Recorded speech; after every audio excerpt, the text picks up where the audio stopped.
Lamonte Goode, also known as Cyberyoga, is the creator of Cyberyoga, a revolutionary movement practice that combines yoga, calisthenics, breakdancing, and spirituality. Raised in Akron, Ohio, and now based in LA, he overcame a challenging upbringing by channeling his passion for dance into self-expression and healing. As a professional dancer, Lamonte has appeared in films, television, music videos, performing alongside global superstars, people you might have heard of: Rihanna, Shakira, Eminem, Snoop Dogg, Michael Sean. His dynamic career includes winning dance competitions and captivating audiences through performances in theater and circuses. These experiences shaped his innovative approach to movement, blending artistry with discipline and spirituality. Internationally recognized as an expert in handstands, arm balancing, and body control, Lamonte shares his expertise through workshops and clinics worldwide, helping others build resilience, strength, and self-discipline. A passionate advocate for mental health and well-being, he emphasizes self-compassion and the transformative power of movement. Please give your warmest welcome to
Have you ever felt lost to only realize it was a part of your divine transformation?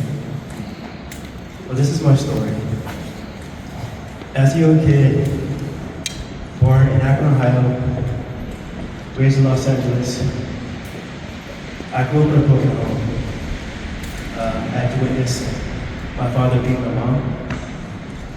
only to grow up to receive beatings from my stepfather and verbal abuse from my mother.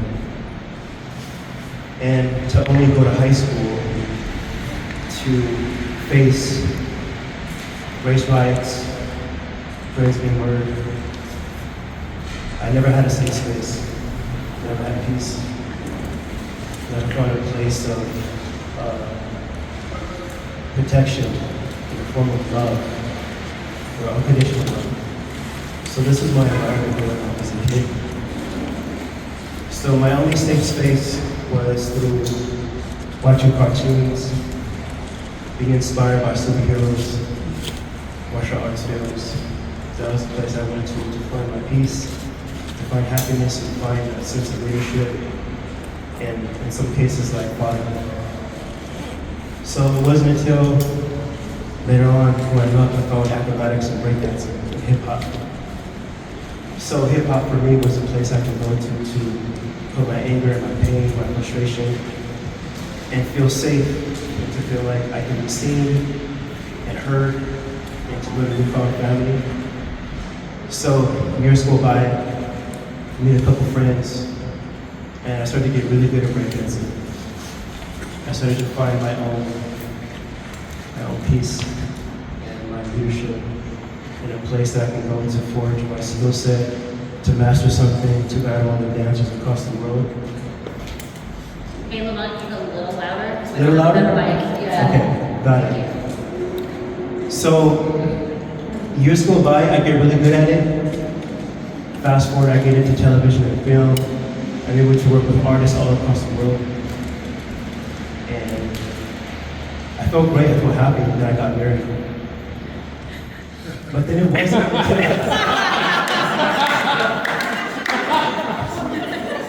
Then I got married. And in the year 2012, I went through a really dark time because the marriage ended. Found that my wife cheated on me. It was hard. So that year was the year I was not training. And training for me was the place I could go to. It was my safe space. It wasn't eating, it wasn't training, it wasn't dancing. So I was in a really dark place. But it wasn't until I came across yoga. Yoga was a light for me to go to find some kind of light and some kind of inspiration and motivation. So the yoga gave me spirituality, the flexibility, and the mindfulness. So I put my heart and soul into yoga because that's where I can grow. So I got fairly good at that. Fast forward, I created a name in the yoga world, but what I understood was really disappointed that I felt a lot of racism in the yoga world as well.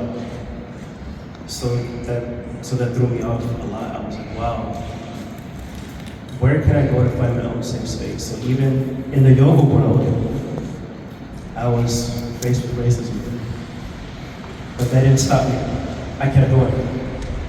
I put my heart and soul into cultivating my own brand, then transitioning into social media. I started to post my content on social media, and a lot of my concepts and movement went viral overnight. So I got some recognition all over the world through my practice, really inspired by that. Still got some backlash online, but I never gave up, I kept going. And over time it got better. I was able to teach workshops, get brand deals, amazing. But then fast forward, I understood there was something else missing. There was something missing, I couldn't really pinpoint it. And I was still faced with a lot of anger, a lot of pain, and sadness. And this one, I decided to make it a point to show up for myself and do the deep spiritual work that I needed to do. I got sick of suffering. I was tired of being complete with suffering. I wanted to show up for myself. So 5 years of deep spiritual work allowed me to connect with God. And God taught me how to love myself, how to forgive others, and to ultimately forgive myself, and learning how to become my own best friend. So when my heart opened to receive, I was able to, with a full heart, forgive my mother, my stepfather, my father, and understood with that responsibility, it was up to me to change the generational trauma that my family had suffered. And I learned to do that by forgiving. Not only was I able to forgive, my dance practice actually changed. It went from anger and resentment and self-punishment to healing. So I allow myself to heal through my movement and in turn to inspire others. Same concept. So I created Cyberyoga as a spiritual upgrading system, spiritual technology, a way to heal myself and heal others. And the major component and growth was that of love, to receive love and to forgive with a full heart. So in closing, I urge you all to find your upgrading system. What does that look like? Learn to love, learn to forgive, love yourself and love others. That's my challenge to you all. That's my story. Thank you.